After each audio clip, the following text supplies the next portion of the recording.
જય હિન્દ, જય ભારત મિત્રો. હું છું કિશન મીઠાપરા. આપની ચેનલ મારો સમય મારું પુસ્તકમાં આપ સૌનું હાર્દિક સ્વાગત કરું છું. હવે આજે એક એવા વિદ્યાર્થીને હું તમને પરિચય કરાવવા જઈ રહ્યો છું કે કહેવતમાં કીધું છે ને કે સખત અને સતત મહેનતનું પરિણામ મળે જ છે. બરાબર, તમે કઠોર પરિશ્રમ કરો તો સફળતા ભગવાન આપે જ છે. તો એક એવું આપણું જીવતું જાગતું ઉદાહરણ કિશનભાઈ આપણી પાસે છે આજે. તો એમનો આપણે થોડો પરિચય લઈશું, પછી આગળ વાત કરીએ. કિશનભાઈ, તમારો પરિચય આપો ને થોડું નામ તો. કિશન સાહેબ, મારું નામ તળપદા કિશન કુમાર મહેશભાઈ છે. હું માતર તાલુકાના એવા નાનકડા ગામ ખડિયારાપુરાના રહેવાસી છું. બરાબર. તો કિશનભાઈ, કેટલા સમયથી આમ તમે તૈયારી કરતા હતા? આમ તો મારા તૈયારીને 3 વર્ષ થયા.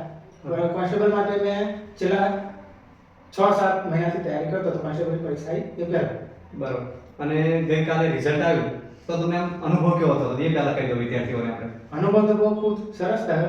પહેલા તો મને તો ખબર નથી. આમ ખેતરમાં હતો, ખેતરમાંથી ઘેર આવ્યો અને જમવા બેઠા હતા. એમાં મારા એક મિત્રનો ફોન આવ્યો અને પછી આપણા કિશન સાહેબનો ફોન આવ્યો મારા પર કે કોન્સ્ટેબલમાં નામ આવી ગયું તમારું. ખુશીનો તો અલગ માહોલ હતો. ઘરે પણ બધાને જણાવ્યું તો બધા ખુશ થઈ ગયા. તમારા પિતાજીનો કહેવામાં કેવી ખુશી હતી એ જણાવો થોડું. મારા પિતાજીનું એક સપનું હતું કે છોકરો નોકરી લાગે અને બહુ ખુશ હતા એમ. બરાબર. અને આ આગળ કિશનભાઈ તમારે કોઈ કુટુંબમાં કોઈ સરકારી નોકરી પર લાગેલું? ના, હું તૈયારી તો મારા કાકા છોકરા કરતા હતા, મારા ભાઈ કરતા હતો. એને છોડી દીધી, એને ખેતીનું કર્યું. આમ તૈયારી તો હું એકલો જ કરતો હતો પછી પાછળ. બરાબર. એટલે એવું કહેવાય કે કુટુંબમાં સૌ પ્રથમ નોકરી પર લાગે તો તમે છો. બરાબર. સરસ કહેવાય, ગર્વની વાત કહેવાય કિશનભાઈ કે તમે તમારી મહેનત છોડી નહીં. તો કિશનભાઈ, મારે તમને ઘણા સવાલ કરવા છે કે તમે આપણા વિદ્યાર્થીઓને માર્ગદર્શન મળે એના માટે મને જવાબ આપજો તમે. બરાબર. તો તમે આપણે શરૂઆત કરીએ અહીંયાથી કે તૈયારીની શરૂઆત કેવી રીતે કરી કિશનભાઈ તમે? તૈયારીની શરૂઆતની વાત કરું તો મેં મારું શિક્ષણ પ્રાથમિક શિક્ષણ ગામમાં પૂરું કર્યું. પછી ઉચ્ચ માધ્યમિક માટે મેં એચએડીમાં ભણ્યો. પછી કોલેજ માટે મેં ટીજે પટેલમાં કરી નડિયાદ. કે પછી મેં ભણવાનું પછી બધું રવા દીધી અને પછી સરકારી નોકરી તરફ એક પગલું આગળ લઈ ગઈ. બરાબર. પછી મેં ત્યાંથી શરૂઆત કરી. શરૂઆત મારા 2.5-3 વર્ષ જેટલો સમય લાગ્યો. એ વચ્ચે મેં પરીક્ષાઓ પણ આપી, લગભગ 6 થી 7 જેવી. પણ બધી પરીક્ષામાં થોડા માટે રહી જતો તો પણ તમે તૈયારી છોડી નહીં? તો મેં હોંસલો હાર્યો નહીં, પણ તૈયારી ચાલુ રાખી. બરાબર. અને કહેવા જઈએ તો તમે જાતે તૈયારી કરી કે કોઈ એકેડમીમાં જઈને તૈયારી કરી? પહેલા તો 2022 કોન્સ્ટેબલની પરીક્ષા આપી હતી મેં, પણ એમાં મારી કોલેજ ચાલુ હતી, કોલેજનું લાસ્ટ યર હતું. એમાં મેં તૈયારી એટલી બધી નથી કરી. તૈયારી કરી હતી પણ મહિમતૂરી. એટલે પરીક્ષા આપી છતાં મારા 55 જેટલા માર્ક્સ આવ્યા 100માંથી, પણ એમાં મેળ નહોતો પડ્યો. એ તૈયારી પછી મેં યુટ્યુબથી ચાલુ કરી શરૂઆતમાં. પછી મેં વર્ષ જેવી યુટ્યુબમાંથી આમ તેમ ઘણી એકેડમીમાં, બધી એકેડમીમાં આમ તો કહું તો વિડીયો એમ જોતો હતો, મેગા લેક્ચર જોતો હતો. તો પછી મેં કીધું હવે એક પાયાથી શરૂઆત કરું, એક સડન. તે પછી મેં પીએસઆઈ માટે વેબ સંકુલનો કોર્સ લીધો. તેમાંથી તૈયારી ચાલુ કરી. સરસ સરસ. એમ કે તમને કહેવા માંગુ કે આપણે તૈયારી તો ગમે તે એકેડમીમાંથી કરી શકાય. બરાબર. એવું નથી કે આ જ એકેડમી કરવી કે વેબ સંકુલ જ કરવી, એવું ખરું?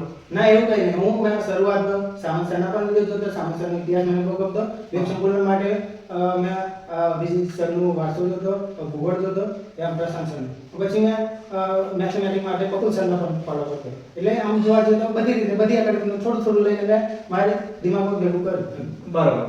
કે કેવો પ્રશ્ન હોય હું એ કહું કે સિદ્ધરાજ જયસિંહનો જન્મ પાલનપુરમાં થયો, તો પછી વેબ સંકુલમાં પણ એ જ આવશે કે એન્જલ એકેડમીમાં ભણો તો પણ એ આવશે? અને કોઈ તમે કીધું કે યુવા ઓફિસરમાં, તો એમાં પણ એ જ આવશે? બરાબર. એમાં કોઈ અલગ અલગ તો રહેવા નથી કે ચલો એન્જલ એકેડમીમાં ભરૂચમાં જન્મ થયો તો સિદ્ધરાજ જયસિંહ એવું તો ને છે જ નહીં. બરાબર. એટલે મૂળ વસ્તુ તો મહેનત ઉપર છે ને કિશન? મહેનત એક મહેનત સતત હોવી જોઈએ અને એક ધારી હોવી જોઈએ. હું રોજના 9 થી 10 કલાક, તો મારે 2.5-3 વર્ષની તૈયારી રોજ 9 થી 10 કલાક હું આપતો હતો તૈયારીને. અને બીજું ખેતી માટે અમુક ટાઈમ, ખેતી માટે અને બીજું ઘરકામ, એવું. બરોબર બરોબર. તો અંદાજિત 8-9 કલાક રોજના આપતા હતા તમે? એવરેજ એટલો તો આપતો જ હતો. પણ છેલ્લે પીએસઆઈ ની પરીક્ષા આવી. આમ મારી તૈયારી તો આમ તો પીએસઆઈ માટે જ કરી હતી, પણ પહેલું કોન્સ્ટેબલ છે એમાં પણ લાગી ગયો. ના ગમે ત્યાં લાગી જવા, કઈ વાંધો નહીં. આમ તો એવરેજ મારી તૈયારી 9 થી 10 કલાક હતી, પણ પીએસઆઈ જ્યારે પરીક્ષા આવવાની હતી ત્યારે મેં મારી તૈયારીમાં બધું કામ છોડીને તૈયારી કરવા માંડ્યો. તો 15 થી 16 કલાક હું રોજ રીડિંગ કરતો. બરોબર. હવે એક બીજો પ્રશ્ન હતો કિશનભાઈ કે તમે દોડ કેવી રીતે કરી? કે આપણે વિદ્યાર્થીઓને થોડું તમે દોડ વિશે થોડી માહિતી આપો. તમને અત્યારે શું છે કે નવા ફોર્મ ભરાય છે, બરોબર? અત્યારે દોડની તૈયારીઓ વિદ્યાર્થીઓ કરે છે. તો તમે કેવી રીતે દોડ્યા હતા? શું ખોરાક લીધો હતો? કેટલા ટાઈમ દોડ્યા? કેટલા મહિના દોડ્યા? એ બધું જણાવો ને. જો આ ગઈ ભરતી કોન્સ્ટેબલની પીએસઆઈની વાત કરું તો મેં ત્રણ મહિના સુધી રનિંગ કર્યું. બરાબર. એમાં ખોરાક પણ લેવો જરૂર છે એવો કે સવાર ઉઠીને ચણા છે, ખજૂર, એવો દૂધ, ઈંડા પીવા જરૂર છે, તો જ તાકાત આવે એવું મારે. બરાબર. પછી રનિંગ કર્યું. પહેલા તો મારે 28 થી 29 મિનિટ લાગતા. પછી મેં ધીરે ધીરે ટાઈમ ઘટાડી 22 થી 23 મિનિટ સુધી આવ્યા અને મેં રનિંગ મારું 21 મિનિટમાં પૂરું કરેલું. બરોબર. Very good Kishanbhai. તો શું આપણા વિદ્યાર્થી મિત્રો કોઈ અત્યારે મહેનત કરતા હોય તો એ લોકો જે 28 વાળા છે, 29 વાળા છે, એ 25 ની અંદર આવી જાય ખરા? 100% આવી જાય.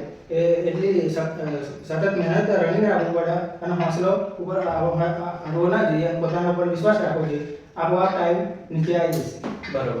અને શું તમે રેગ્યુલર દોડતા હતા કે અઠવાડિયામાં કેટલી વાર દોડતા હતા? હું પહેલા તો 3 મહિનાથી મેં આમ કીધું એમ શરૂઆત કરી ત્યારે હું રેગ્યુલર દોડતો હતો. પછી મને આમ વિશ્વાસ આવી ગયો મારો 21-22 મિનિટનું પૂરું થવા લાગ્યું. પછી મેં થોડી તૈયારી ઢીલી કરી દીધી અને અઠવાડિયામાં 1-2 વખત દોડવા લાગ્યો.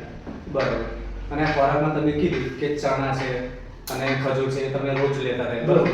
તો સવારે જો વિદ્યાર્થી મિત્રો ધ્યાનથી સાંભળો કે કિશનભાઈ કીધું આપણને કે સવારે તમે દોડવા જાઓ છો તો દોડીને આવીને ચણા છે, ગોળ છે, ખજૂર છે, એ બધું પૌષ્ટિક આહાર ખાવાનું રાખો. કારણ કે એમાં શું હોય કે પ્રોટીનનું પ્રમાણ વધારે છે પ્લસ તાકાત મળે.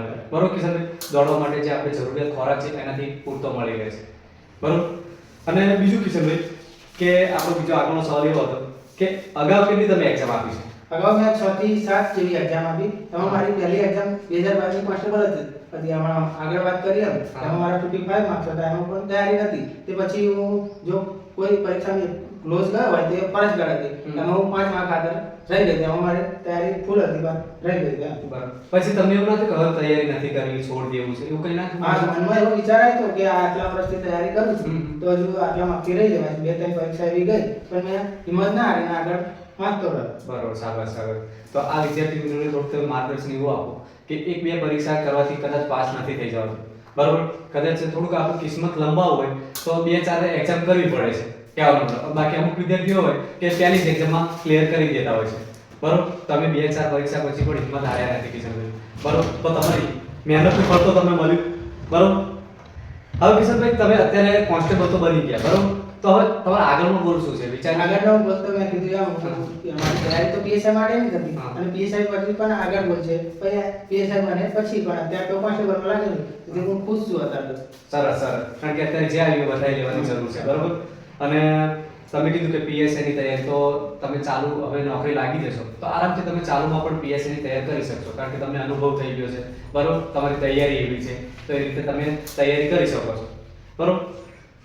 અને બીજું કિશનભાઈ મારે કહેવું છે કે વિદ્યાર્થીઓને તમારા તરફથી કંઈક મને સંદેશો આપવાનો થોડું ઘણું કે એમનો હિંમત વધે, હોંસલો વધે.